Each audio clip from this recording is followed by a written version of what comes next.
Muito bem, então retomando o assunto. Subject now is the future of development in Brazil. In the sequence, we're going to hear the speakers. Our next speakers are going to be state governors, I beg your pardon.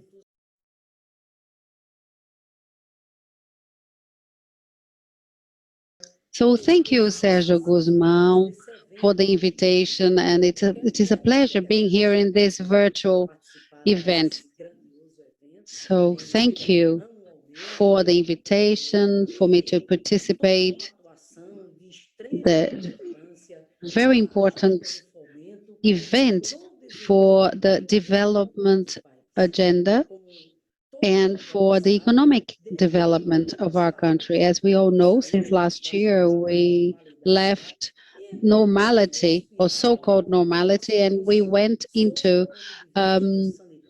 a spiral of difficulties in the area, in several areas, social, political, especially sanitary. Since then, nothing in our country is dissociated from this pandemic. It has been a lot of grief, pain, with thousands of lives lost. And the losses in terms of social losses as well as thinking about the world that we want at the present with a view to the future. The state has never been so necessary in order to ensure the basic rights of society. And we are all aware of that, I believe. Speaking specifically of our management, of our administration, one of our main concerns when we looked at a very serious health problem was to tap on tools and help that could minimally support our small entrepreneurs, formal or informal, those who have more difficulty having access to credit. Through our microcredit program,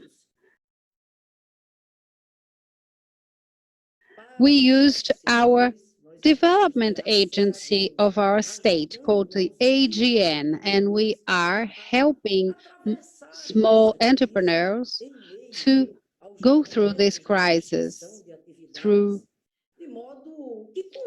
during this moment of restriction in activities so that they can gain some time to reinvent themselves. And we have a major differential here in our agency. Those who pay on time pays no interest rates. We are a small agency, but we understand the importance of small entrepreneurs for our economy. Ultimately, they are in a sector that has low access levels,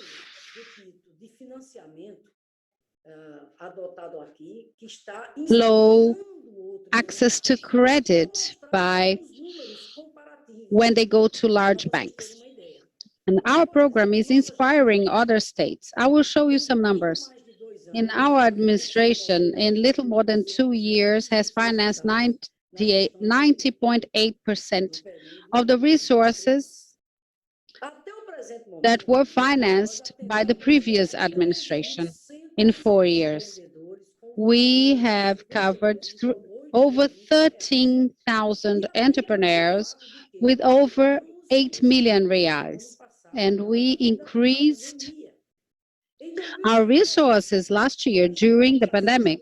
In 2019, we reached 18 million. In 2020, we reached over 6,000 entrepreneurs covering or making available over 30 million reais. And in 2021, we have invested over 5 million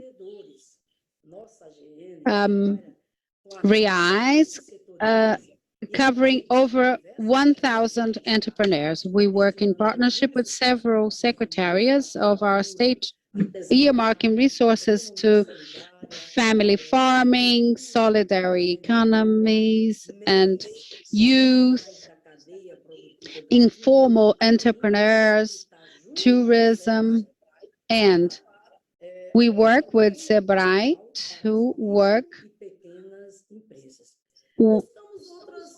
on the fund to back small companies. So those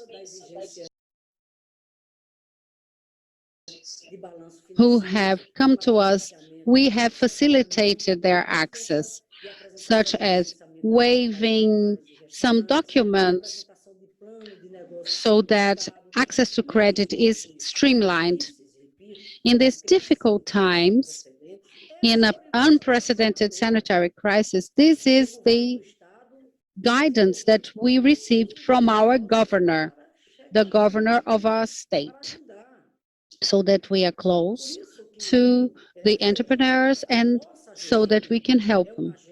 So our agency, our small development agency, is here, and we understand the importance of small entrepreneurs to the economy of our state. So the number of jobs they generate as well. And ultimately, it is a sector that we know that has little credit access when they go to traditional banks because of their complexity and other reasons.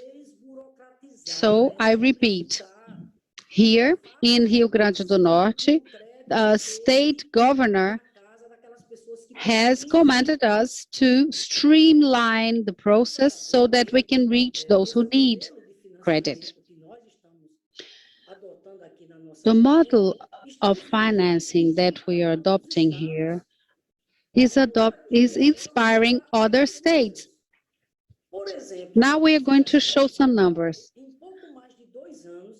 Já financiou 90,8% dos recursos que foram usados na gestão anterior, no período de 4 anos. So, as I mentioned before, we have increased a lot the amount of financing.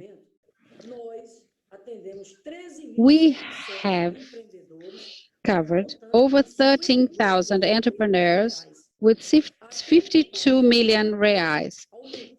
We have increased our investments last year during the pandemic. We benefited over 5,000 entrepreneurs, investing 18.4 million reais, and in 2020, we increased to cover over 6,000 entrepreneurs, and we increased the value of investment from 18.4 million to 30.6 million reais. And from the beginning of 2021, we have invested 5.9 million reais, benefiting over 5,000 entrepreneurs. This is it. Our agency has been working with multi-sector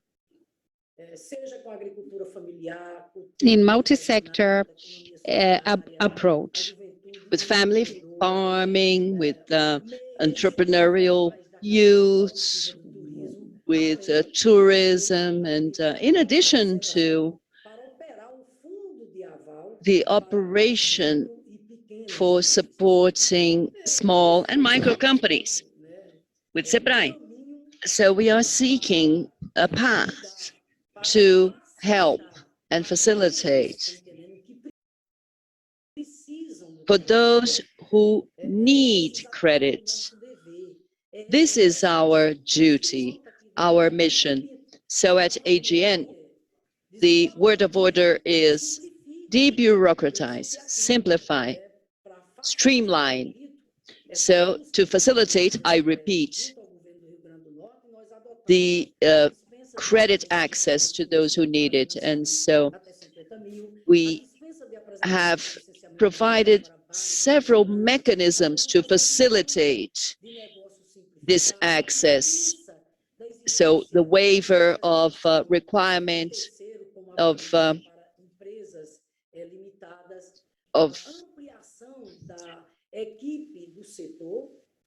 backers for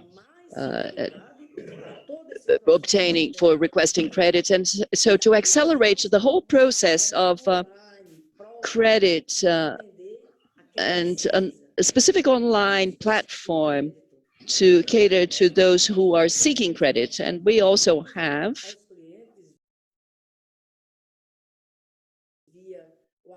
our customer service through WhatsApp to improve communication and also to improve problem resolution. So after presenting all this experience to you, I'd like to conclude with a principle that guides our actions when we think about the future. The future doesn't start tomorrow. It starts and is built now, in the present, in the now. And it's increasingly urgent, therefore, that we collectively, society, government, entrepreneurs, should take on the commitment to build a more solidary community, economy that is more equitable. This is the path. It is only through this path that economic and social development will make sense. Thank you. I wish you all a very fruitful debate. Good morning to this sixth Forum of Development, and greetings to the President of the ABDE, Sérgio Guzmão, other ABDE leaders, representatives of all institutions that are part of the national development system at the federal and state level, representatives of international organizations. Ladies and gentlemen, the development system, national development system, no doubt has a key role in bringing our country to a different level of sustainable development, with a huge capacity to finance productive activities in several sectors and enabling long-term projects, decentralizing regionally the financing and supporting several public policies. Its capacity to identify and support projects with strong impact is key for the future agenda, with reduction of poverty and inequality, with greater inclusion and well-being for everyone. In face of the biggest health crisis and economic aftermath due to the restrictions imposed, these financial development institutions have an increasingly key role. Their action is very important in guaranteeing competitiveness and preventing the loss of jobs, and also in the post-pandemic recovery. In Rio Grande do Sul and in the south of the country, banks such as ABDE and Badesul have been played significant role. So significant amounts in financing contracts in order to foster sustainable development, strengthening the companies and cooperatives, in addition to supporting municipalities. Agribusiness, which is a strength in our region, remained as leader of the sector. Also, the Recupera Sul, the program connected to mitigation of the effects of the pandemic. The Inova BRB, which is responsible for technology projects and sustainable production and consumption, financing important projects in renewable energy energy efficiency, renewable use of water, low carbon agriculture, and solid waste. The national development system has the huge responsibility of making our country more competitive, more integrated globally, and more adherent to the best environmental, social, and governance practices. In Rio Grande do Sul, we work to mainstream this in all our actions. We want to walk hand in hand with the future, and also as a modern state, and the decisive contribution of the development banks, public authorities need to do their part. We are going through a period when governments need to make responsible decisions without undermining the next few years. Fiscal responsibility agenda with realistic budgets and without juggling and prioritizing projects that have a future impact. It's what we've been doing in Rio Grande do Sul since the beginning of our management. We took on a state with the worst fiscal situation in Brazil, and we've been working from the beginning in a reform agenda with sound support of our legislative assembly. We have approved administrative and social security policies and guaranteeing a savings of over 18 billion reais until 2030. These reforms have been key for the resumption of payment of civil servants in the state after almost 5 years of delays in payments. And recently we approved the reform of the Social Security scheme for military personnel, more fiscally responsible than the federal government, with the potential of generating savings of up to 200 million reais a year. So these actions have been redesigning the fiscal scenario of the state. In little over 2 years, we approved a new environmental code. We have advanced in competitiveness discussions and also debureaucratization and digitalization of the government. We intend to conclude this year the concession of more than 1,000 kilometers of roads and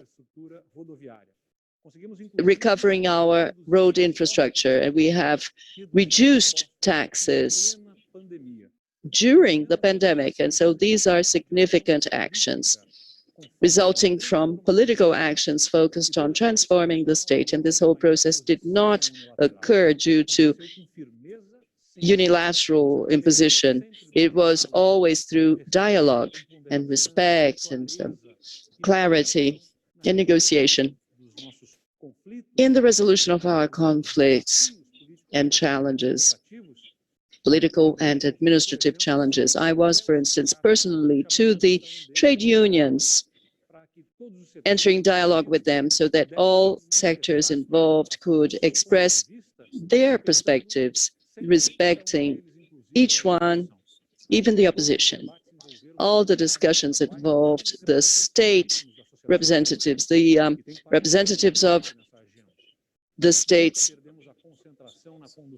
and we have always focused on the priorities of the state without inventing enemies, without wasting political energy in electoral distractions, without confusing the population with false discussions. Our next challenge will be the tax reform, which we began discussing last year. We've advanced with the approval of important alterations, but the discussion still requires more advances. And these advances have been delayed because of the turbulences brought about by the pandemic. We are going to do this year without waiting for advances in the national reform, which unfortunately is delayed. In addition to the tax reform, there's also the administrative reform with delays in privatizations that have not happened at the national level. These are very important measures for the country to have a clear signal of commitment with fiscal balance and with conditions to fulfill its commitments in the next few years, generating trust, reliability, attracting investment, generating income, and jobs for the population. In addition, the development of the country requires addressing educational issues and environmental issues, not about protecting the planet only, but it's about aligning with the values of sustainability, which increasingly are key for our strategic partners with whom we are seeking investments in the country. So respecting democracy, institutions, putting energy in what is actually important in order to transform the lives of citizens, and focusing not in conflicts. That's how we can go towards a future of more development in our Brazil. Thank you all for the invitation. So investing in the future of Brazil became even more important because of the crisis brought by the pandemic. We have future. What future do we want for Brazil? More sustainability, infrastructure, more jobs, more accessible financial instruments for broad development of the Brazilian economy. This future will be defined by the investments that we are planning now. That's why we need to discuss a greener, more inclusive economy. And this is, and we are here in the government of São Paulo, and we support this. I'd like to salute all authorities present in this such important meeting of the Brazilian Development Association. We all know of the importance of the economic activity in the lives of everyone, both state and private sectors, because the public sector depends on collection and the private sector depends on an environment that is favorable to investment and employment. Unfortunately, Brazil has been going or taking a path that it should not. We used to be the economy that grew the most in the world, but as of 1980, in the last 41 years, it has been one of the economies that grew the least. And even worse is that since 2010, in the last 11 years, we have had a decline in the income of inhabitants. That is, today, Brazilians are poorer than they used to be 11 years ago.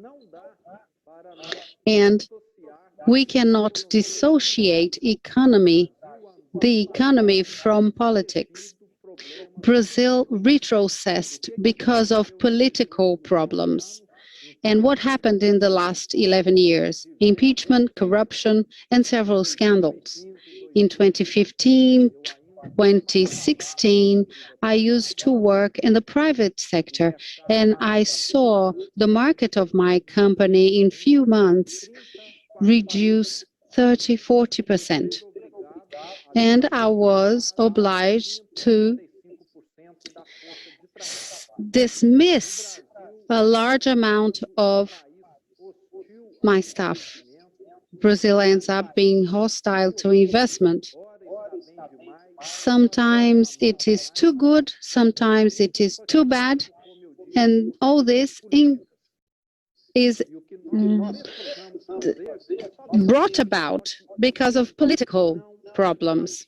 Unfortunately, we do not take steps. We lack reforms.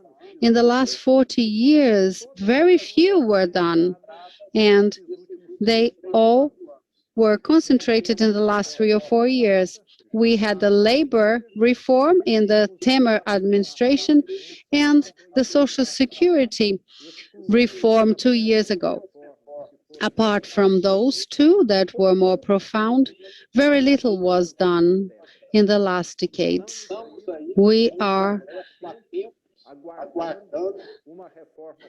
in our Congress expecting the tax reform that is so important to provide greater security and to the productive sector. We don't only need the reduction of taxes. We want streamlining and security.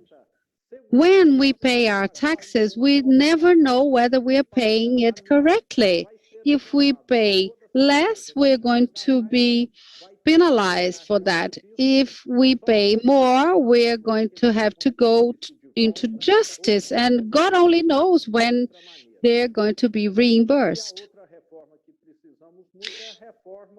Another reform that is very much necessary is the administrative reform. We need to have a more streamlined state that is more rational, that starts to wake up for its actual purpose, which is to provide services to citizens and not only look at itself, growing more and more and only focuses on itself.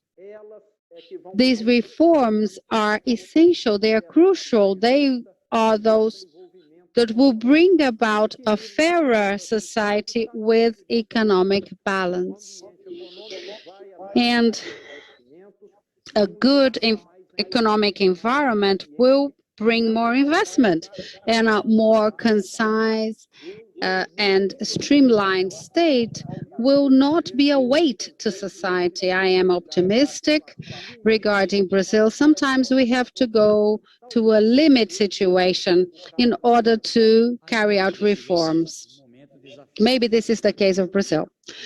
Well, we're still going through a challenging moment in the planet and in Brazil as well. Brazil is a place with a very large amount of variants that may pose risks to Brazil and other countries. And in this process, the lack of a coordination at the central level and planning has led us to serious problems in states. We had to work with our municipalities in order to do something and invite the private sector, academic communities, with some sectors of the federal government to work in the two lines. One, focusing on preventive measures and restrictive measures, and on the other side, there's our concern with our vaccination so that we can actually end the problem. And as of May, we will have more chance because we are going to have a larger amount of vaccines. And I work with governors, and we are dedicating efforts to reach around 70% of the population in Brazil having been vaccinated. And this brings important points, allowing for a chronogram, a schedule for the resumption of and recovery of the economy. As of the vaccination that we're going to have, is it going to be possible? Yes, that's the answer. And that's where we are working. We have here in the northeast of Brazil, we launched a program for the attraction of investments, public, private, for all size businesses. And with the federal government, we are trying to work towards resuming our working groups with the Minister Paulo Guedes and other ministers so that we can have a plan for development for the economy. The state of Piauí, my state, launched the Pro Piauí with an investment program with a portfolio of 4.5 billion reais in the area of infrastructure, roads, water supply, sanitation, health, education, and with a special focus on public-private partnerships in several areas: transportation, health, tourism, and other areas with large attraction. Also, planning and a stimulus program targeting areas that with greater possibilities, renewable energy, agribusiness, infrastructure areas, with the possibility of private participation and investments in also in tourism, in trade,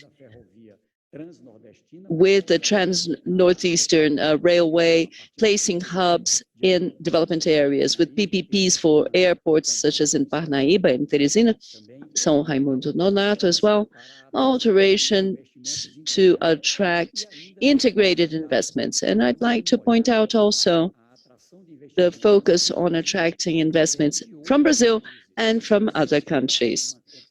We need to generate trust. I believe that a first step needs to be taken on the part of the public authorities. So we are working. The rule is from receivables from states and municipalities and from the federal level, we can anticipate revenue reaching 300 billion reais for investments on the public side. And with the guaranteeing fund, I'd like to also point out the resources that the states might have in terms of credit lines that will use surplus resources from the financial system. And so we have a significant volume of resources combining with public and private investments in areas that Brazil offers big possibilities. So there are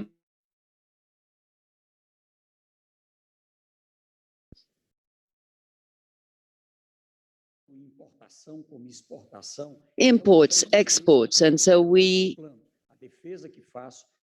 need to formulate a plan. And so through the consortium of Northeast governors and the state of Piauí, we need a plan that is well organized to integrate municipalities, state, federal level, and the private sector, both at the national and international level.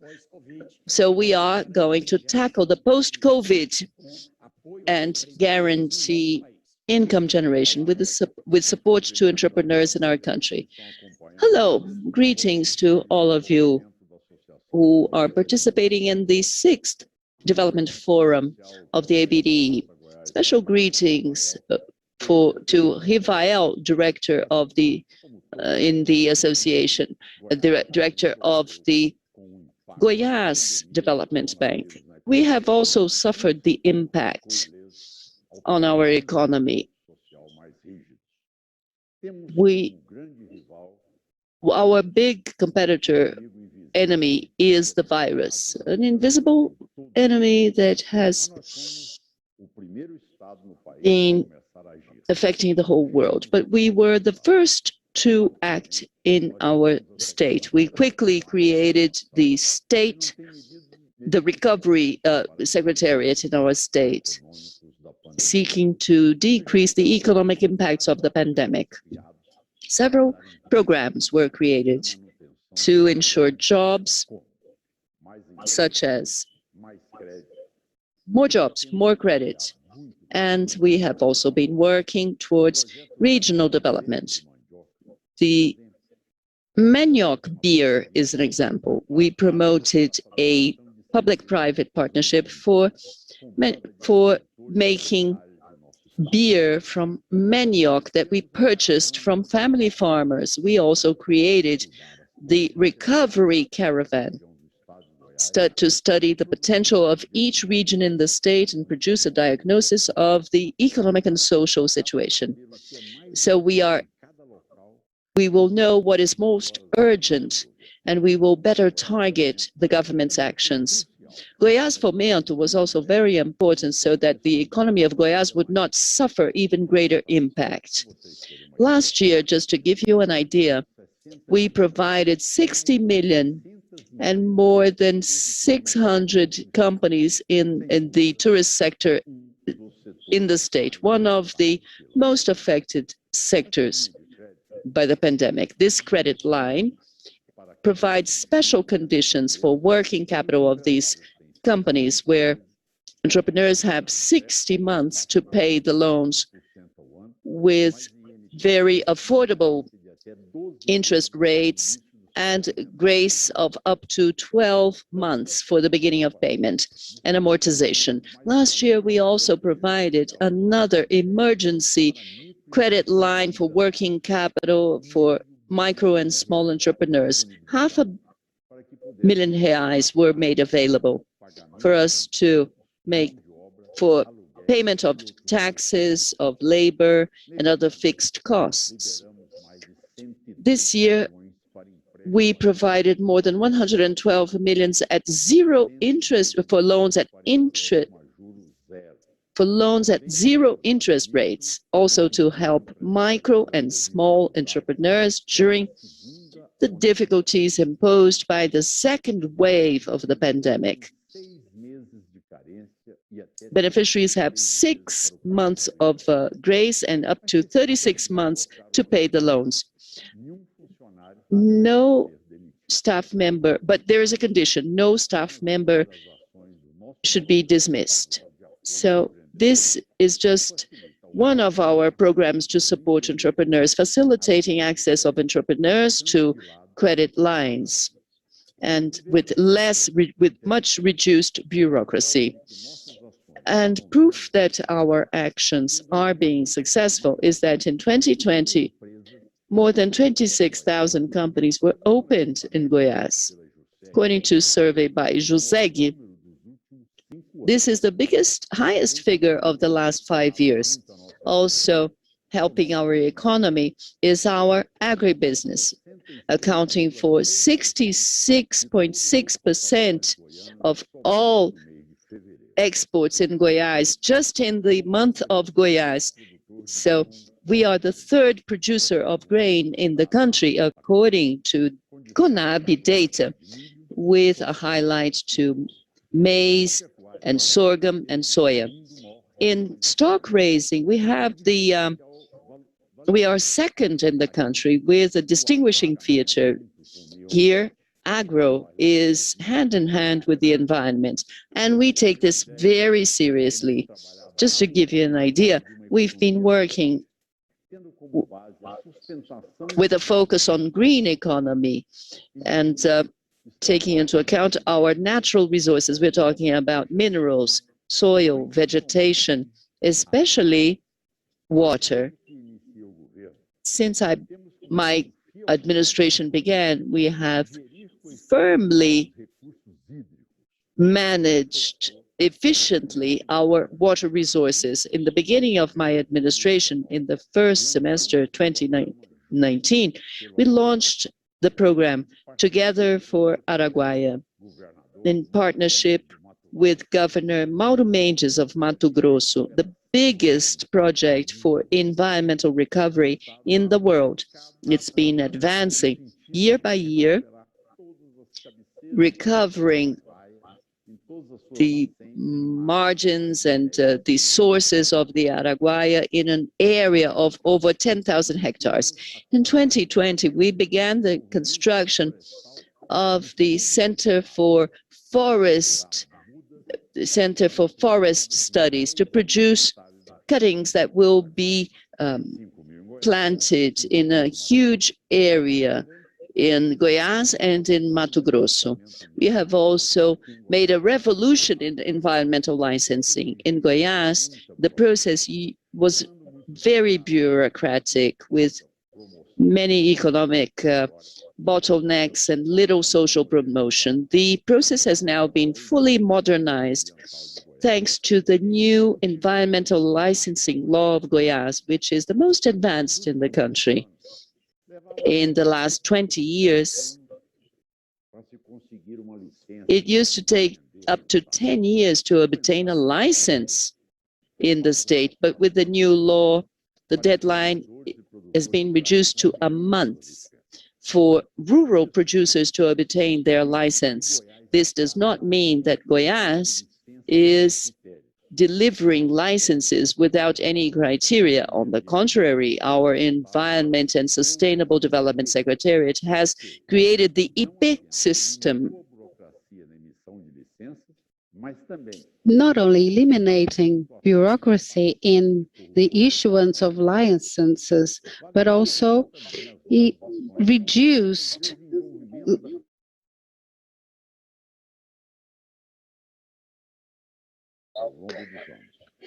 the way the licenses are issued. Today, we have productive chains involving local communities, such as the development of the two parks existing in the region, Terra Ronca and Águas do Paraíso.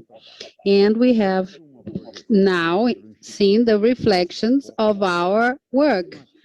A research institution published the estimate of growth in Brazil of 2.2%, and in Goiás, we are going to grow 4.5%. The same will reduce for 2022. Brazil may grow 2.3%, and Goiás 3.5%. So we're going to be over the national projection.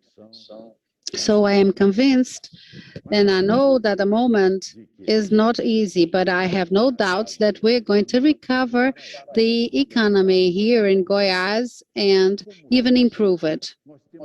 As I shown, we have all the resources for all this to happen. So thank you very much. My salute to all of you participating in the 6th Forum of Development. We do understand the problems at the national level and the paths for our country to be in a better place.